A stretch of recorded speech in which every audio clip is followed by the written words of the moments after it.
संत ज्ञानेश्वर महाराज व भावंडांचे आजोबा गोविंद पंत यांची बिंदुसरेच्या तीरावर समाधी आहे। गेल्या 300 वर्षापासून आदिशक्ती मुक्ताईंची पालखी बीड शहरातून पंढरीच्या दिशेने वाटचाल करत असताना हा आजोबा नातीच्या भेटीचा सोहळा मोठ्या प्रेमळ अंतकरणाने साजरा केला जातो। साडी चोळी भेट देऊन संस्थांच्या वतीने स्वागतही केलं जातं।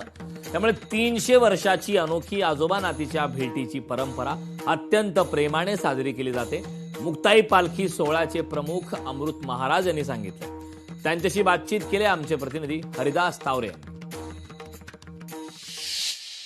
आज बीड शहरातून संत मुक्ताईची पालखी आता पंढरपूरच्या दिशेने निघालेली आहे आणि जे वारकरी आहेत मोठ्या संख्येने या ठिकाणी जमलेले आहेत। अनेक जे वारकरी आहेत मोठ्या मनोभावे विठ्ठलाच्या दर्शनासाठी या ठिकाणी जात असल्याचं या ठिकाणी पाहायला मिळतंय। आणि विशेष म्हणजे या पालखीचं आगळं वेगळं वैशिष्ट्य म्हणजे आजी नातीचं जे मिलन आहे, जी भेट आहे या ठिकाणी झालेली आहे। काय सांगता येईल, आज पंढरपूरच्या दिशेने पालखी निघाली, काय वाटतंय, काय आनंद व्यक्त करताय, काय सांगता? पंढरीये माझे माहेर साजणी या संतोक्तीप्रमाणे जीवाचं माहेर यथार्थ जीवन जगत असताना आळंदी पंढरी देहू पैठण हे माहेर आहेत वारकरी संतांचे।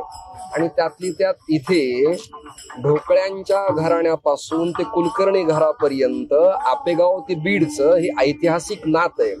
गोविंद पंतांची बिंदुसरेच्या तीरावरती समाधी आहे। श्रीमद जनी जनार्दन, दासोपंत, मुकुंदराज, व्यंकटस्वामी महाराज, नगदनारायण महाराज, भगवान बाबा, वामन भाऊ, बेलेश्वर संस्थान, केशव स्वामी, दंडवत स्वामी अशा अनेक संतांची मानदेय या परंपरेला लाभलेली आहे।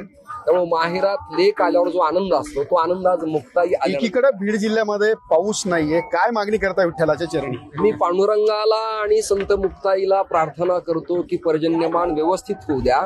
वारकरी आणि शेतकरी हा महाराष्ट्राचा प्राण आहे, भारताचा श्वास आहे। पाऊस परवाशी पाहुणा आहे। हरिदास तावरे, लोकशाही मराठी, बीड। लोकशाही मराठी, ऐका, पहा, जागरूक रहा।